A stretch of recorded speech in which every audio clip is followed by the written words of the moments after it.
are an important part. I am committed to these goals, and my administration will continue fighting to achieve them. Now, there's no more poignant or painful reminder of how important it is that we do so than the loss experienced by Dennis and Judy Shepard, whose son Matthew was stolen in a terrible act of violence 11 years ago. In May, I met with Judy, who's here tonight with her husband. I met her in the Oval Office, and I promised her that we were going to pass an inclusive hate crimes bill, a bill named for her son. This struggle has been long. Time and again we faced opposition. Time and again the measure was defeated or delayed, but the Shepards never gave up. They turned tragedy into an unshakable commitment. Countless activists and organizers never gave up. You held vigils, you spoke out. Year after year, Congress after Congress, the House passed the bill again this week, and I can announce that after more than a decade, this bill is set to pass, and I will sign it into law.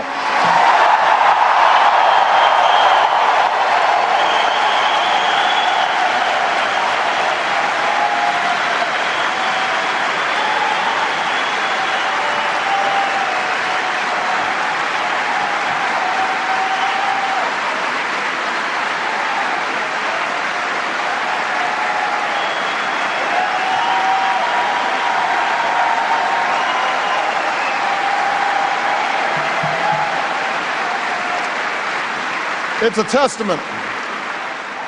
It's a testament to the decade-long struggle of Judy and Dennis, who tonight will receive a tribute named for somebody who inspired so many of us, named for Senator Ted Kennedy, who fought tirelessly for this legislation.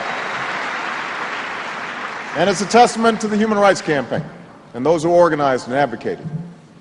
And it's a testament to Matthew and to others who've been the victims of attacks, not just meant to break bones, but to break spirits, not meant just to inflict harm, but to instill fear. Together, we will have moved closer to that day when no one has to be afraid to be gay in America.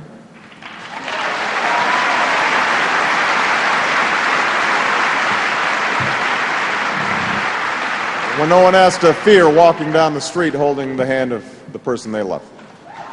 But we know there's far more work to do. We're pushing hard to pass an inclusive employee non-discrimination bill.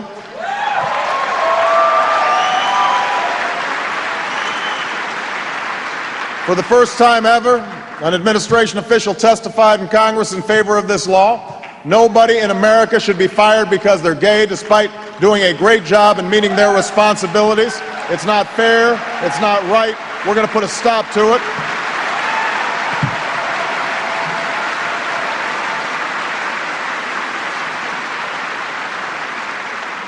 And it's for this reason that if any of my nominees are attacked, not for what they believe, but for who they are, I will not waver in my support, because I will not waver in my commitment to ending discrimination in all its forms.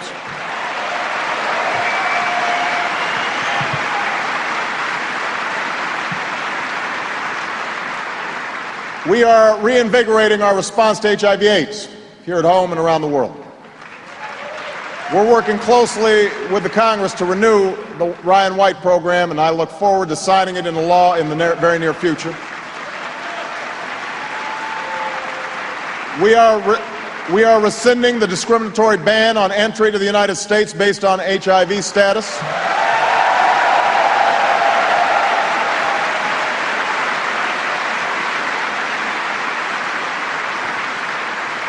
The regulatory process to enact this important change is already underway. And we also know that HIV/AIDS continues to be a public health threat in many communities, including right here in the District of Columbia. Jeffrey Crowley, the director of the Office of National AIDS Policy, recently held a forum in Washington, D.C., and is holding forums across the country to seek input as we craft a national strategy to address this crisis. We are moving ahead on Don't Ask, Don't Tell.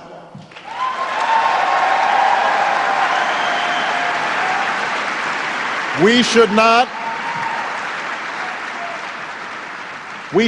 be punishing patriotic Americans who have stepped forward to serve this country. We should be celebrating their willingness to show such courage and selflessness on behalf of their fellow citizens, especially when we're fighting two wars.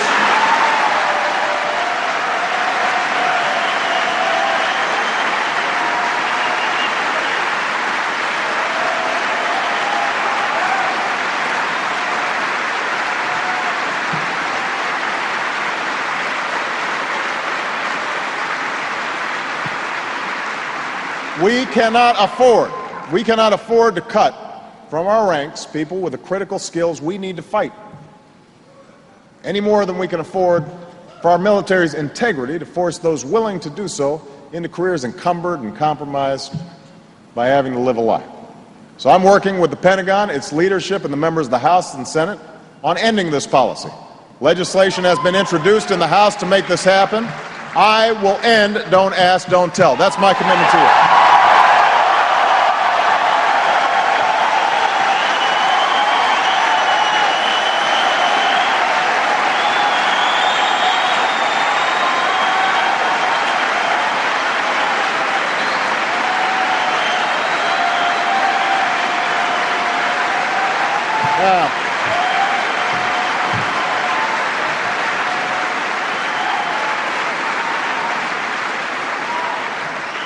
It is no secret that issues of great concern to gays and lesbians are ones that raise a great deal of emotion in this country, and it's no secret that progress has been incredibly difficult.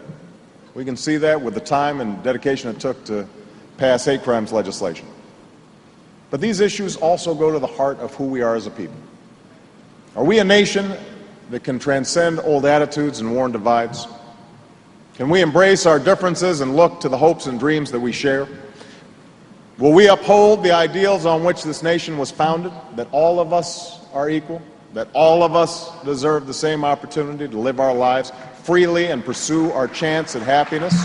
I believe we can. I believe we will. And that's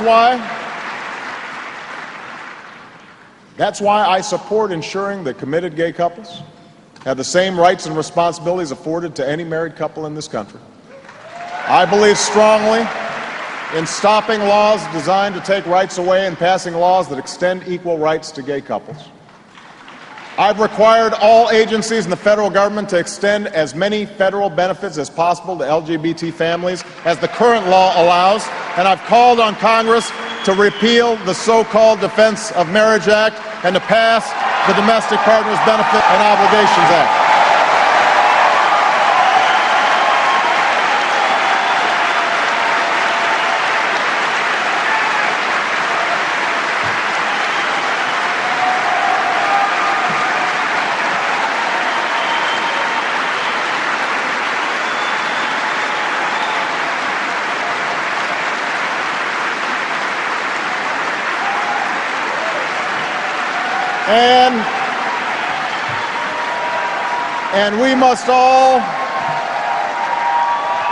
And we must all stand together against divisive and deceptive efforts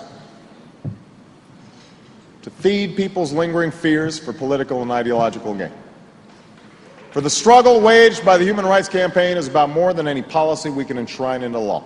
It's about our capacity to love and commit to one another. It's about whether or not we value as a society that love and commitment. It's about our common humanity and our willingness to walk in someone else's shoes, to imagine losing a job not because of your performance at work but because of your relationship at home, to imagine worrying about a spouse in the hospital with the added fear that you'll have to produce a legal document just to comfort the person you love, to imagine the pain of losing a partner of decades and then discovering that the law treats you like a stranger. If we are honest with ourselves, we'll admit that there are too many who do not yet know in their lives or feel in their hearts the urgency of this struggle. And that's why I continue to speak about the importance of equality for LGBT families, and not just in front of gay audiences.